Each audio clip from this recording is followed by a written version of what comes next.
अगर आप कार्तिक मास स्नान कर रहे हैं या ना कर रहे हैं तो भी कार्तिक मास में स्नान और पूजा अर्चना के साथ साथ कार्तिक मास में कहानी सुनने का भी विशेष महत्व बताया गया है।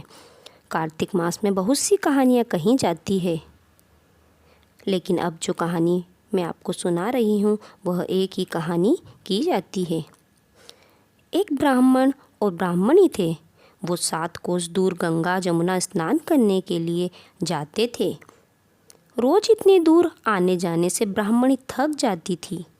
एक दिन ब्राह्मणी कहती है कि कोई बेटा होता या बहू आ जाती, घर वापस आने पर खाना बना हुआ तो मिलता, कपड़े धुले मिलते।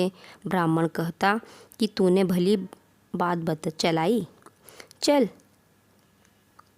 मैं तेरे लिए बहू ही ला देता हूँ। ब्राह्मण फिर बोला कि एक पोटली में थोड़ा सा आटा बांधे, उसमें थोड़ी सी मोहर अशर्फी डाल दे। उसने पोटली बांध दी। ब्राह्मण पोटली लेकर चल दिया। चलते चलते कुछ ही दूर एक गांव में जमुना जी के किनारे बहुत सारी सुंदर लड़कियां अपने घर बनाकर खेल रही थी। उनमें से एक लड़की बोलती है कि मैं तो अपना घर नहीं बिगाड़ूंगी, मुझे तो रहने के लिए ये घर चाहिए। उसकी बात सुनकर ब्राह्मण के मन में बड़ी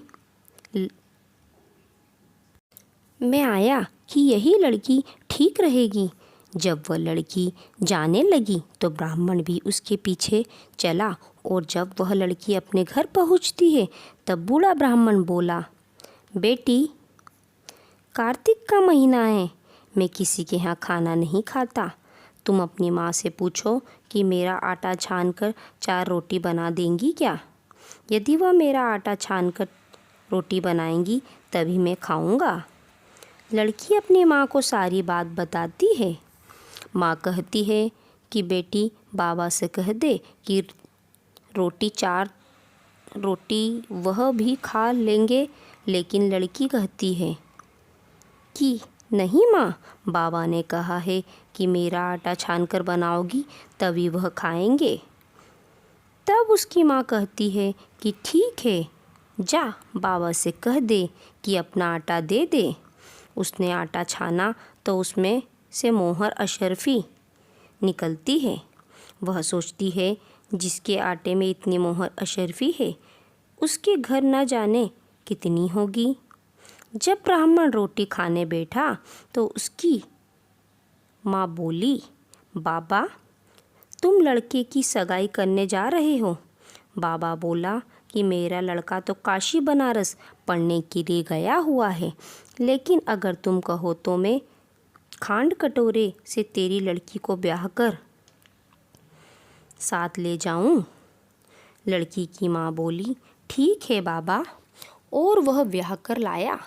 घर आकर बोला, रामू की माँ दरवाज़ा खोल कर देखो, मैं तेरे लिए बहू लेकर आया हूँ, आकर बहू का स्वागत सत्कार कर। ब्राह्मणी बोली, दुनिया ताने मारती थी, अब तू भी मार ले। हमारे तो 7 जन्म तक कोई बेटा बेटी नहीं है, तो बहू कहाँ से आएगी। ब्राह्मण बोला,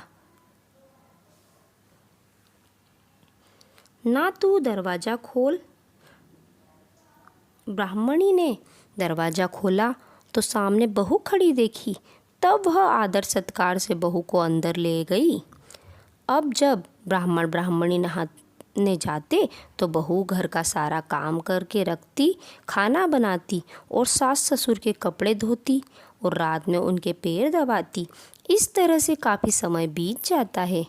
सास बहू को सीख देती है कि बहू चूल्हे की आग ना बुझने देना और मटके का पानी खत्म ना होने देना। एक दिन चूल्हे की आग बुझ गई। बहू भागी भागी पड़ोसन के घर गई और बोली, मुझे थोड़ी सी आग दे दो, मेरे चूल्हे की आग बुझ गई है। मेरे सास ससुर सुबह 4 बजे बाहर गए हुए हैं और वे थके हारे वापस आएंगे, मुझे उनके लिए खाना बनाना है। पड़ोसन कहती है, अरे तू तो बावली है, तूने तो ये दोनों मिलकर पागल बना रहे हैं। इनका ना कोई बेटा है और ना ही कोई बेटी है, बहू बोली, ना ना, आप ऐसे मत बोलो, क्योंकि इनका बेटा काशी बनारस पढ़ने गया है। पड़ोसन फिर बोली, अरे तुझे ये झूठ बोल कर लाए हैं, इनका कोई बेटा नहीं है। अब बहू पड़ोसन की बातों में आ गई और कहने लगी कि अब आप ही बताओ कि मैं क्या करूं। पड़ोसन कहने लगी, क्या करना है? जब सास ससुर आए तब जली फूकी रोटी बना देना, अलूनी पलोनी दाल बना देना, खीर की कड़वी दाल की कड़छी खीर में डाल देना। बहू पड़ोसन की सारी सीख लेकर अपने घर आ गई और जैसा पड़ोसन ने बताया वैसा ही उसने किया। जब सास ससुर घर आए तब भूखों का कोई आदर सत्कार बहू ने नहीं किया और ना ही उनके कपड़े धोए। जब सास ससुर को खाना दिया तो सास बोली, बहू ये जली फूकी रोटी क्यों है और दाल भी अलूनी है। बहू पलट कर जवाब देती है कि आज यही खाओ सासू जी, अगर एक दिन ऐसा खाना खा भी लिया तो तुम्हारा कुछ बिगड़ नहीं जाएगा, मुझे तो जीवन भर ही अनूठी रहना है। बहू की बातें सुनकर सास बोली कि आज तो बहू ने अच्छी सीख नहीं सीखी है। अब बहू फिर से पड़ोसन के घर भागती है और कहती है, अब आगे बताओ कि मुझे क्या करना है। पड़ोसन बोली कि अब तू सातों कोठों की चाबी मांग ले। अगले दिन जब सास जाने लगी तो बहू अड़ गई कि मुझे सातों कोठों की चाबी चाहिए। तो ससुर कहने लगा कि दे दो इसे चाबी, आज नहीं तो कल चाबी इसे ही देनी है, हम आज हैं कल नहीं, इसलिए चाबी दे दो। सास ससुर के जाने के बाद बहू ने कोठे खोलकर देखे तो किसी में अन्न भरा है, किसी में धन भरा है, किसी में बर्तन भरे हैं, सभी में अटूट भंडार भरे हैं। जब बहू ने सातवां कोठा खोला तो उसमें महादेव जी, पार्वती जी, गणेश जी, लक्ष्मी जी, पीपल पतवारी, कार्तिक के ठाकुर, राई दामोदर, तुलसा जी का बिड़वा, गंगा जमुना बह रही है, 36 करोड़ देवी देवता भी विराजमान हैं और वहीं एक लड़का चंदन की चौकी पर बैठा माला जप रहा है। सब देख बहू लड़के से कहती है, तू कौन है लड़का? कहता है, मैं तेरा पति हूँ, दरवाज़ा बंद कर दे, जब मेरे माँ बाप आएंगे तब खोलना। सारा नज़ारा देखकर बहू बहुत खुश हुई और नाचने फिरने लगी।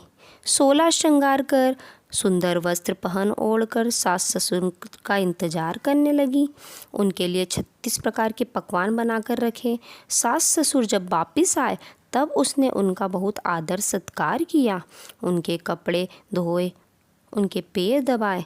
बहू सास के पैर दबाते हुए कहने लगी कि माँ जी, आप इतनी दूर 12 कोस यात्रा के गंगा जमुना का स्नान जाती हो, थक जाती हो, तो तुम घर में स्नान क्यों नहीं करती हो? बहू की बात सुन सास कहने लगी कि भला गंगा जमुना भी घर में बहा करती हैं क्या? बहू बोली, हाँ माँ जी, बहती है, चलो मैं आपको दिखाती हूँ। उसने 7वां कोठा खोलकर दिखाया तो उसमें गणेश जी, लक्ष्मी, महादेव, पार्वती, पीपल पतवारी माता लहरा रही थी, तुलसा जी लहरा रही है, कार्तिक के ठाकुर, राई दामोदर, गंगा जमुना बह रही है, 36 करोड़ देवी देवता विराजमान हैं और वहीं तिलक लगाए चंदन की चौकी पर एक लड़का माला जप रहा है। माँ ने कहा कि तू कौन है? लड़का बोला, माँ मैं तेरा बेटा हूँ। बुढ़िया फिर बोली, तू कहाँ से आया है? लड़के ने कहा, मैं तुझे कार्तिक देवता ने भेजा है मुझे तेरे लिए। बुढ़िया कहती है कि बेटा ये दुनिया कैसे जानेगा कि मेरा घर का धनी क्या जानेंगे, देवरानी जेठानी क्या जानेंगे, मेरा अगल बगल पड़ोसी कि तू मेरा ही बेटा है।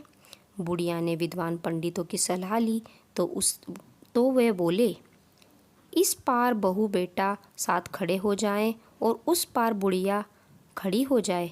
बुढ़िया ने चाम चमड़ा की अंगिया ब्लाउज पहनी हो, छाती में से दूध की धार निकले, बेटे की दाढ़ी मूछ भीगे, पवन पानी से गठजोड़ा बंधे, तो जब जाने कि यह बुढ़िया का बेटा है।